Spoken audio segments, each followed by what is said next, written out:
Canadians. Richmond East. Thank you, Madam Chair. Let me start by expressing my appreciation to the Liberal government's ministers to finally stay up late in debating C9 to help Canadians. Unfortunately, throughout this ongoing pandemic, Canadians have been done a grave disservice by their federal government. A government that openly claims to be doing everything possible to help Canadians, except when closely examined, it's far from the truth. Instead of effective help, what the people have heard are grandiose aspirations and empty promises. Instead of efficient support, what the people have received are confused and poorly implemented programs like the original rental assistance and the initial proposal for the emergency wage subsidy. Instead of genuine assistance for all, they wanted an unprecedented power grab. Even with the limited oversight Parliament had been constrained to, that's the uppercase WE, found the true purposes and goals of that opportunity the Liberals saw. Why is doing it right and optimally so important?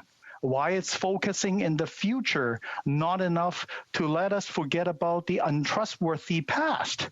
Madam Chair, that's because as in life, there's only one chance in doing that right. Many businesses in my riding of Steveston, Richmond East had no choice but to permanently close because of ill-timed or poorly implemented flaw policies. There's no future for them and little for their employees. When both CECRA and CEWS were pushed through the House of Commons, opposition parliamentarians stepped forward and proposed corrections and changes, some of which were adopted, but so many others fell on deaf ears. We called upon the government to fix the rental assistance in April. That's almost 7 months ago, and it has taken until now to see change. Over a month after the previous and flawed program has expired. Imagine if this meeting we're in was 7 months ago.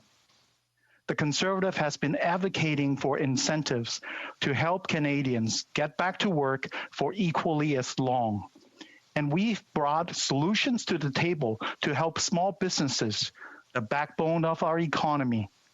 Now, we're once again finding ourselves in the same situations where the government is announcing programming and telling Canadians they will help, and the oppositions are requesting more measures to effectively help Canadians and to efficiently assist our small businesses. Canadians have received far fewer benefits than the hundreds of billions of extra debts this government has burdened on theirs and their future generations back. Finance Minister earlier asked Her Majesty's opposition to consider which lane we're in. Well, I can inform her that this government is not in that lane that will deliver most effective and efficient results our country so deserved.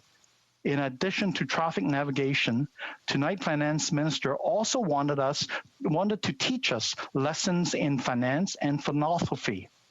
Well, let me be clear, Madam Chair. As I used to work in the software engineering business, I know that this is not a 0 and 1 world, that you can definitely chew gums while walking. Allow me to enlighten the Honourable Minister. What Canadians rightfully demand is assistance without complete disregard and sell-off of theirs and their kids' future. In other words, they expect a smart, prudent, and respectful use of their precious and very limited resources. And Her Majesty Loyal Opposition wholeheartedly agrees and believes. Now, will the government explain why they deny Canadian small businesses, entrepreneurs, and workers the unanimous support of the Conservative motion to be flexible about increased CRA audits? The Honourable Minister has 20 seconds to respond.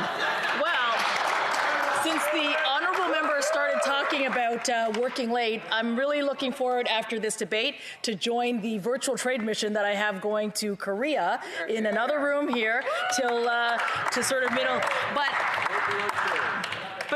we're all here today because I think we would agree with the member that supporting small businesses across this country is exactly what we're all here to do. Time, the honourable member